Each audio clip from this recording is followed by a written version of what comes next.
Hey there, today I'm going to talk about the biggest event that I'm excited for this year, which is Download Festival. I'm so excited for Download Festival this year. It is a really good lineup. Compared to last year, there's a lot more bands that I like, so I thought I'd make a video telling you the top 10 bands that I'm most excited to see this year, to which there will be vlog footage to follow, of course.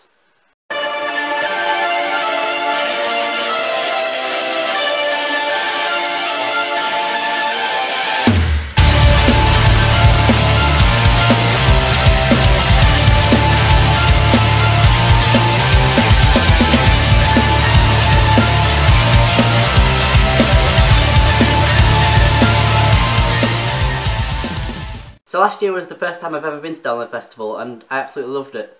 I had the best time ever, most of the time. Apart from the rain, and the mud, and the forever walking and slipping and trying to get through mud. Apart from that bit. Mr. Sun came up and he smiled at me.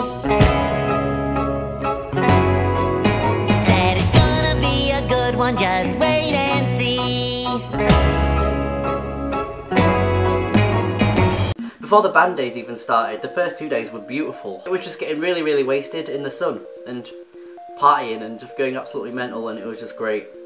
Loved it. So I'm going to say the bands that I think I'm going to be seeing in order, and I'm even going to say them by day. So we're going to start with Friday, obviously. Number 1 is North Lane. I've only liked these guys for a few weeks, but I'll definitely be seeing them because they're pretty good. They've just released a new album, which I like quite a lot actually. They're definitely the type of band that I'd enjoy. If you've not heard of them, then check them out, they're pretty good.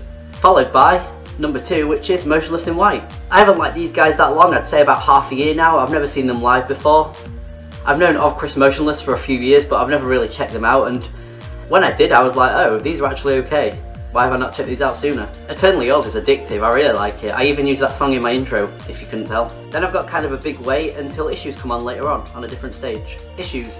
I listened to them a few weeks ago and a few months ago, and I couldn't get into them, I didn't like them. I listened to Coma a few times and I was like, no, this is not for me. Then I went back to their older stuff and I was like, oh, these are good as well. Why did I not listen to these sooner? And guess what? I like Coma as well now. And that band is actually taking up most of my Spotify playlist right now. Okay, and then to finish Friday, I've got one of my favourite bands in the whole world, Sleeping with Sirens. Seen them live twice already. Saw them at Leeds Festival last year and saw them in Leeds in 2015 with Pierce Vale. And guess what? I'm going to see them again for the 3rd time. Okay, moving on to Saturday, which is the best day by far. Because at number 5 for me is Pierce Vale / Of Mice and Men. I've put these together because I don't think I'm going to be seeing them, because I've got a problem, because there's 2 bands that are going to be on around the same time as them on a different stage that I really want to see more than them. So I don't think I'm going to be seeing them. Like, I've seen Pierce the Veil twice already anyway, so I'm not that bothered. And as for Of Mice and Men, I've never seen them live before, but I would like to see them. I'm very disappointed when Austin left, but I think it'd be interesting to see how they sound without Austin even there. Who I'm ditching Pierce the Veil for is As It Is. If you know me, then you know that I love Patty Walters. I've been a fan of As It Is since they started almost. I think they're a really talented band and they are just what pop punk needed. They're like a definition of pop punk. And then after that I've got Crown the Empire, which are another one of my new favourite bands. I kind of got obsessed with them for a bit after not listening to them ever really properly. I actually saw them back in 2014 and had no idea who they were back then, so I couldn't appreciate it properly. And then I never listened to them again until 2016. Then I'll be going back to the main stage, hopefully on time, to see AFI, A Fire Inside. I think I've liked these guys since 2013 now as well. Most of the songs that I've heard I like. I think they're going to be really good live. Like, it'll be cool to hear Miss Murder, and obviously they've got some good new singles out as well. And straight after AFI, it's A Day to Remember. You see what I mean by Saturday being the best day?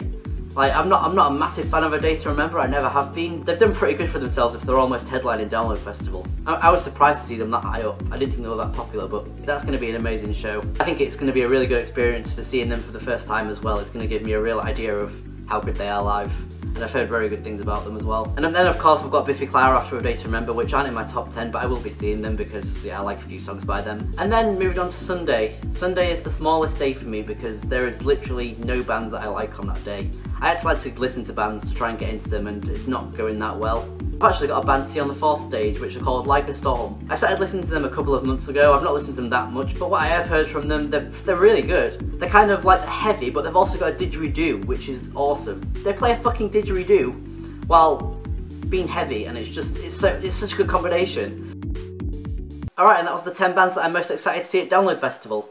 I think most of the bands are announced now. There might be one more announcement. But there is other bands at Download Festival that I wish I could see, like Sum 41 and Good Charlotte. But sadly that's around the time when Issues and Sleeping with Sirens are on, so I really don't think I'm going to be able to see them. But I'm really, really excited for this year. It's going to be one of the best 5 days of my life, like last year was, but better because of the bands. All we need is really good weather and the rest will follow. Lots of alcohol, tents, drinking. If you're not going to Download Festival, then why not?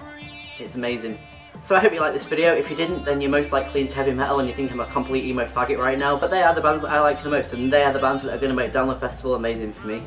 I'll still be seeing plenty of others, of course, in between all these, but they're the top 10 that I'm excited for. Do you know who